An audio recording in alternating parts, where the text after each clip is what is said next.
Hello दोस्तों, आप सभी का मेरे channel I am small cap investor में एक बार फिर से स्वागत है। आज हम यहाँ पर बात करने वाले एक शेयर से रिलेटेड उसका बिजनेस अपडेट आता हुआ दिखाई दिया है, तो उसके बिजनेस अपडेट से रिलेटेड जानकारी लेंगे, जानेंगे। साथ में हम यहाँ पर जानते हुए नजर आएंगे कि यहाँ पर एग्जैक्टली चार्ट का टेक्निकल क्या कह रहे हैं, फंडामेंटल क्या कह रहे हैं, और उसके बेसिस पे हम यहाँ पर एक एनालिसिस करते हुए नजर आएंगे। बाइंग सेलिंग की कोई रिकमेंडेशन नहीं है। हम वीडियो में आगे बढ़ते हैं, जानते हैं, बट उससे पहले आपसे रिक्वेस्ट रहेगी, चैनल को सब्सक्राइब, बेल आइकन को हिट, ऑल के नोटिफिकेशन को ऑन कर लीजिएगा। बाइंग सेलिंग की रिकमेंडेशन नहीं है, वीडियोस को आपको जाके देखना है। बाकी हम देखें तो यहाँ पर आप flexicapresearch.com, ये हमारे, मैं एक सेबी का रजिस्टर्ड रिसर्च एनालिस्ट हूँ, है ना। आप अगर चाहे तो आप यहाँ पर जा सकते हैं। यहाँ मेरे बारे में यहाँ पर जानकारी पूरी लिखी हुई है, ठीक है ना। हमारा रजिस्ट्रेशन नंबर INH00002468 ये सेबी का रजिस्ट्रेशन है, तो आप जाके चेक भी कर सकते हैं। इसके अलावा अब अगर हम मैं आप बताऊं तो हम यहाँ पर फंडामेंटल टेक्निकल और पूरा कॉम्बो, फंडामेंटल टेक्निकल जो कि सॉरी 7,000 रुपये में मैं आपको सिखा रहा हूँ, और ईयरली बेस पे बात करें तो ईयरली बेस पे मैं आपको 11,000 रुपये में पूरा का पूरा कोर्स सिखा रहा हूँ, जिसमें अगर 11,000 रुपये की बात करूँ तो 2 महीने का ग्रुप फ्री है। इसका मतलब 2,200 रुपये तो आपके यहाँ पर ही कम हो गए। साथ में हम बात करें 699, इसमें 1 महीने का ग्रुप आपको फ्री दे रहा हूँ, लाइफ टाइम एक ग्रुप के साथ में। तो यहाँ पर हम देखें तो 1,000 रुपये, 1,100 रुपये यहाँ पर आपके कम हो गए, तो कहीं ना कहीं आपका जो कोर्स है वो भी यहाँ पर सस्ता पड़ रहा है।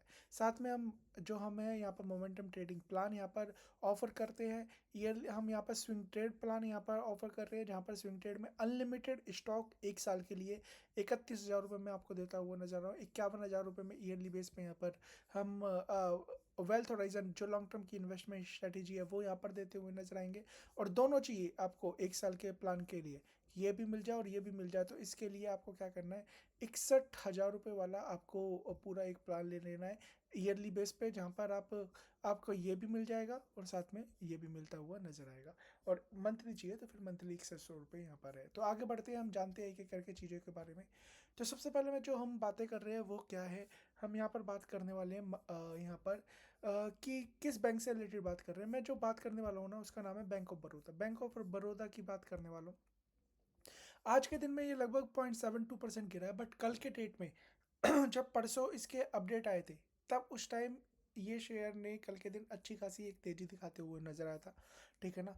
और कल मार्केट में भी तेजी थी, तो उसका भी एक फायदा होता हुआ नजर आया। तो अगर आप चाहेंगे BSE की साइट पे, तो इन्होंने अपना जो यहाँ पर पूरा पूरा पोस्ट किया हुआ है इनके बिजनेस से रिलेटेड, बिजनेस अपडेट से रिलेटेड।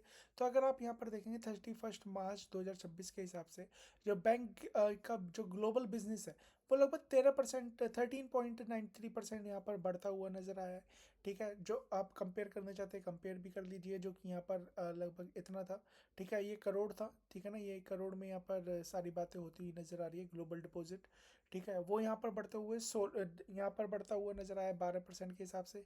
ग्लोबल जो टोटल ओवरऑल बिजनेस है वो लगभग 13.93% के हिसाब से बढ़ता हुआ नजर आया है। 1 साल पहले ये था, अब ये है यहाँ पर। आप डोमेस्टिक डिपॉजिट देखना चाहते हो, वो भी यहाँ पर बढ़ते हुए नजर आया 12.83% के हिसाब से।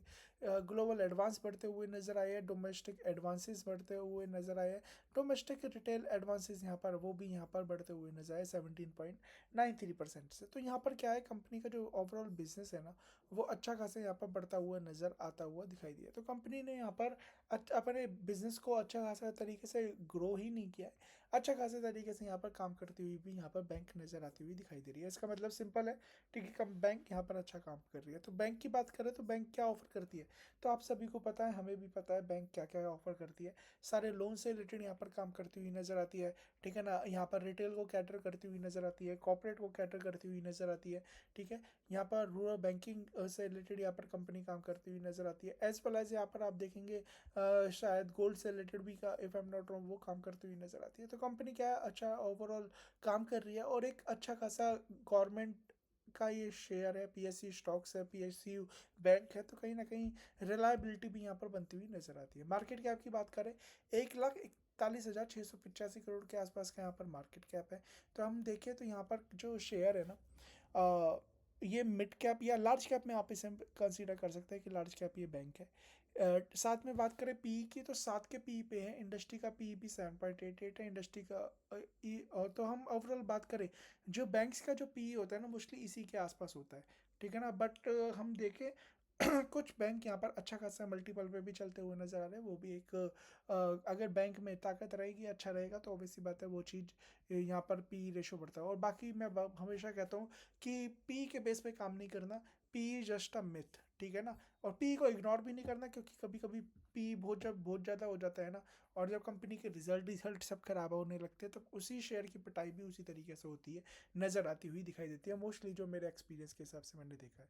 बुक वैल्यू की बात करें तो यहाँ देखिए 318 की है, 274 पे शेयर चल रहा है, तो शेयर क्या है, बुक वैल्यू से भी नीचे चल रहा है, तो ये इसकी वैल्यूएशन को भी दर्शाता है, ये इसे बताता है ये कहीं ना कहीं सस्ता है। इसके अलावा देखा जाए यहाँ पर प्राइस टू बुक वैल्यू आप देख सकते हैं 0.86 के मल्टीपल पे है। यहाँ पर देखिए फेस वैल्यू 2 का है, इंट्रेंसिक वैल्यू भी देखेंगे ना 381 के आसपास का इंट्रेंसिक वैल्यू है, डिविडेंड कंपनी देती हुई नजर आ रही है, ठीक है ना। आरओई कंपनी का धीरे धीरे बढ़ रहा है, 15% के आसपास यहाँ पर पहुँच गया है। ये सब चीज़ इसके अच्छा ग्रोथ के बारे में बता रही है। 5 साल का जो यहाँ पर इनका प्रॉफिट वेरिएबल जो इनका ग्रोथ है 86.2% के हिसाब से, ये सब चीज़ अच्छी है इसकी।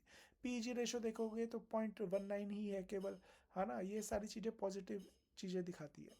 ईयरली बेस पे देखें तो अपसाइड डाउन्स तो चलते ही नजर आते हैं, और बहुत सालों बाद ये शेयर लगभग 10 साल बाद अपने रेंज को तोड़ता हुआ नजर आया है ना, उसे ब्रेकआउट को करता हुआ नजर आया। चार्ट पे चलेंगे तो हम यहाँ पर और अच्छे से यहाँ पर बातें करेंगे।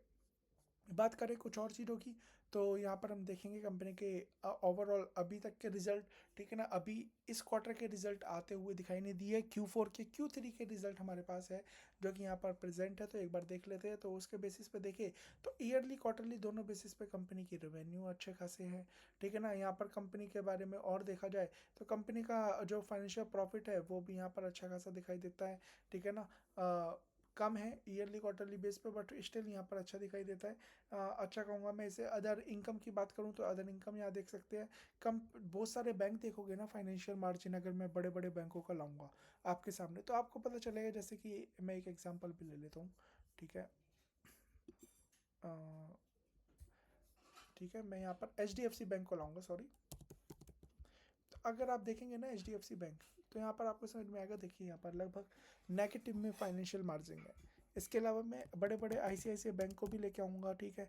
इन्हें लेके आऊँगा तो आपको समझ में आएगा। ये देखिए ये दिग्गज बैंक्स है, इनके जो मार्जिन है ना वो नेगेटिव है, बट ये बैंक ऑफ बड़ौदा, इसका आप मार्जिन देख पा रहे हैं। यहाँ पर इनका जो मार्जिन है ना पॉजिटिव मार्जिन दिखाता है। और ऐसा नहीं है कि केवल इस बार हो गया है, ये पिछले अगर 3 यहाँ पर देखूँ, एक बार छोड़ दूँ तो हमेशा ही पॉजिटिव मार्जिन यहाँ पर रही है। कंपनी अच्छा खासा काम कर रही है, ठीक है। 5-5 हज़ार करोड़ का एक एक क्वार्टर में यहाँ पर प्रॉफिट करती हुई नजर आ रही है। इसके अलावा ईयरली बेस पे यहाँ पर इनका परफॉर्मेंस देखोगे तो माइंड ब्लोइंग परफॉर्मेंस है इनका। लगभग 20-20 हज़ार करोड़ का प्रॉफिट यहाँ पर एक एक साल में करते हुए नजर आ रहे हैं, ये एक अच्छी बात है, ठीक है ना। और 2000 मार्च 2022 तक नेगेटिव था, इसके बाद लगातार पॉजिटिव यहाँ पर इनका मार्जिन भी रहता हुआ नजर आया, as well as financial profit भी यहाँ पर नजर आता हुआ दिखाई दिया है पॉजिटिव। रेवेन्यू इनके बढ़ रहे हैं, साथ में हम देखेंगे डिपॉजिट, कंपनी के डिपॉजिट बढ़ते हुए नजर आ रहे हैं। ये सब बैंक्स के ये सब चीज़ें अच्छी है। इन्वेस्टमेंट लगभग 4,33,000 करोड़ के आसपास की इन्वेस्टमेंट है। कैश पड़ा हुआ है 51,000 करोड़ के आसपास का, ठीक है ना। ये आप देख लीजिए। पॉजिटिव कैश फ्लोज यहाँ पर नजर आते हैं, लगभग 35,000 करोड़ के आसपास के ही है, ठीक है ना। राउंड फिगर में आप अगर मैं निकाल देता हूँ तो ROE कंपनी की यहाँ पर देखिए 15, 17, 16% के आसपास की ROE। ये ROE तो मेरे ख्याल से, if I am not wrong, एक बार मैं ICICI बैंक को देख लेता हूँ, ठीक है ना। इनकी भी यहाँ पर देखिए 18-19 के आसपास की ROE है। HDFC बैंक की अगर मैं ROE देखूँ, ठीक है ना, तो आपको समझ में आएगा 14% के आसपास की है। तो ये भी यहाँ पर हाँ, इसके तो और इनके वैल्यूएशन आप देखोगे ना, इनके वैल्यूएशन देखिए, स्टॉक भी 16 के मल्टीपल पे पी चल रहा है। यहाँ पर बुक वैल्यू देखिए ये कहाँ पर हाई है, ठीक है ना। और यहाँ पर इसके वैल्यूएशन देख लीजिए और उसके कंपैरिजन में, ठीक है ना। गवर्नमेंट बैंक है, ऑब्वियसली बात है, कहीं ना कहीं वो इफेक्ट पड़ता है। अदरवाइज हम देखें तो बुक वैल्यू के हिसाब से सस्ता, वैल्यूएशन के हिसाब से चीप। अगर 7 से वहाँ पर जाता है तो शेयर प्राइस भी यहाँ पर अगर यहाँ से 7 से 14 हो जाता है HDFC के हिसाब से, पी यहाँ पर हो जाता है, तो यहाँ पर सीधे शेयर प्राइस क्या होगा, डबल होगा, मोर देन 500 का यहाँ पर उस तरीके से चीज़ें चलती हुई नजर आई, ठीक है। तो वो चीज़ें आपको यहाँ पर देखनी है। प्रमोटर्स की होल्डिंग की बात करूँ 64% हो गया। FIs के देखिए लगभग यहाँ पर हिस्सेदारी बढ़ाते हुए नजर आ रहे हैं 9.69%। DIs की बात करें 18.92%, है ना। यहाँ पर हम बात करें पब्लिक की, तो पब्लिक के पास यहाँ पर 7.33% यहाँ पर नजर आता है। तो यहाँ पर क्या है, बैंक क्या है, अच्छा परफॉर्म करता हुआ नज़र आ रहा है, सब कुछ यहाँ पर अच्छा दिखाई देता है।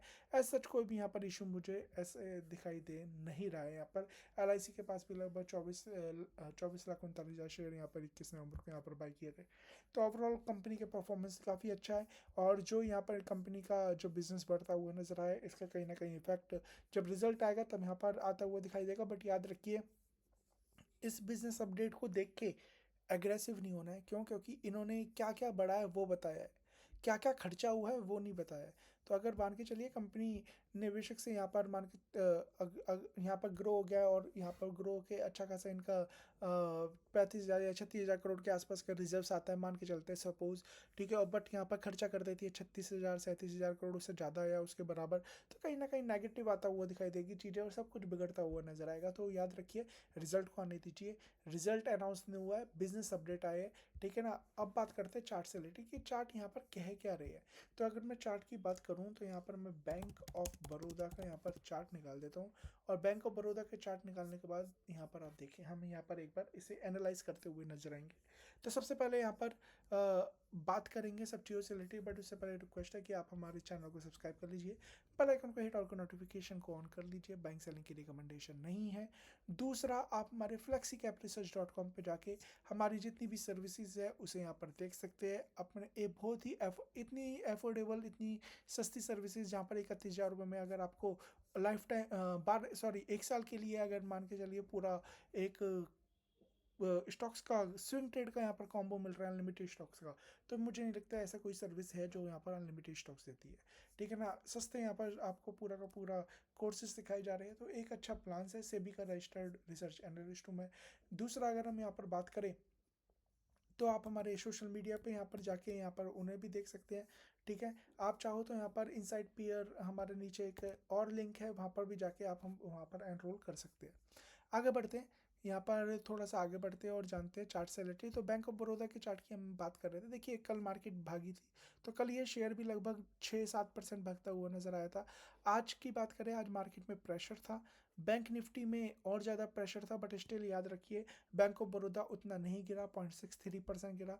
उसके पीछे के दो रीज़न है। सबसे पहला रीज़न तो यही है कि जो निफ्टी बैंक है उसे यहाँ पर किसी भी बैंक से आपको कंपेयर करना नहीं है। आपको किस चीज़ से कंपेयर करना है? निफ्टी PSU बैंक से यहाँ पर कंफर्म करिए। यहाँ देखिए, PSU बैंक ज़्यादा नहीं गिरते हुए 1.27% यहाँ पर गिरे, बट यहाँ पर परफॉर्मेंस कंपनी की अच्छी थी, ठीक है ना। 0.63% ही यहाँ पर गिरता हुआ नजर आया, अच्छा है। यहाँ इधर याद रखिए, ज़्यादा यहाँ पर अभी एज सच यहाँ पर गिरता हुआ नज़र नहीं आया है। अभी क्या कर रहा है ये बैंक? अभी वेट एंड वॉच में है। मैंने अभी आपको थोड़ी देर पहले ही बताया है कि कंपनी के रिजल्ट आने दीजिए। कंपनी के रिजल्ट आएंगे ना, वो एक पूरी की पूरी क्लियर पिक्चर देते हुए नजर आएंगे कि एग्जैक्टली कंपनी के रिजल्ट किस तरीके से। अगर नेगेटिव रिजल्ट आए ना, तो कहीं ना कहीं ये बिल्कुल पॉइंट पे खड़ा हुआ है, और पॉइंट पे खड़े होने के बाद यहाँ पर इसे हम डेड कैट बाउंस मानते हुए फिर हम देख लेंगे कि ये शायद फिर 200 रुपये तक का भाव आने वाले टाइम में दिखा दिए। बाकी जैसे कि हम इसका लॉन्ग टर्म चार्ट पैटर्न देख रहे हैं ना, तो आपको समझ में आएगा ये शेयर ना बहुत सालों से 2010 से यहाँ पर निकला नहीं है। कोशिश करी थी 2015-14 में, यहाँ पर ऊपर गया था, ठीक है ना, ब्रेकआउट दिया था, फिर उसके बाद नीचे आ गया था। वहाँ से अभी से कोविड से लेकर अभी तक एक अच्छा परफॉर्मेंस 10 टाइम्स यहाँ पर मोस्टली अप्रॉक्सीमेट रिटर्न देता हुआ नजर आया है, और ब्रेकआउट भी दिए है। बट यहाँ पर हम देखें तो यहाँ पर ये एक रीटेस्ट कर सकता है अगर रिजल्ट बेकार आते हैं और बैंक में प्रेशर रहता है उस केस में। अदरवाइज यहाँ पर एक क्या हो सकता है, एक चाल चलती हुई नजर आएगी। कंपनी का परफॉर्मेंस अगर एज इट इज़ जैसे अच्छा दिखा रही है, हर क्वार्टर में अभी भी अच्छा दिखाती है, तो यहाँ से एक अच्छी खासी जंप देख सकते हैं। और आने वाले टाइम में जैसे कि हमने देखा था कि इसके वैल्यूएशन चीप है, तो फिर ये अपने वैल्यूएशन की तरफ बढ़ती हुई नजर आएगी, शायद बुक वैल्यू, उसके बाद इंट्रेंसिक वैल्यू। और अगर कंपनी ने ताबड़तोड़ अच्छे रिजल्ट लगातार 3-4 क्वार्टर दे दिए, तो याद रखिएगा ये शेयर काफ़ी अच्छा शेयर है, लगातार परफॉर्मेंस इसकी अच्छी रही है, और तो फिर ये ऊपर जाता हुआ भी नजर आ सकता है। बाइंग सेलिंग की कोई भी रिकमेंडेशन नहीं है। अपने फाइनेंशियल एडवाइज़र खुद की स्टडी करना है, चीज़ों को सीखना है, समझना है, उसके हिसाब से यहाँ पर काम करना है। मार्केट पे शेयर पे तो नज़र रखनी है, बट मार्केट पे भी नज़र रखनी है कि चल क्या रहा है। और उसके लिए मैंने एक ऑलरेडी वीडियो बना दिया, उस वीडियो को जाके देखिएगा, आपको मार्केट का एनालिसिस यहाँ पर समझ में आ जाएगा। बाकी आप flexicapresearch.com पे जाके हमारी जितनी भी सर्विसेज है उसका यहाँ पर लाभ उठा सकते हैं। So thank you so much, God bless.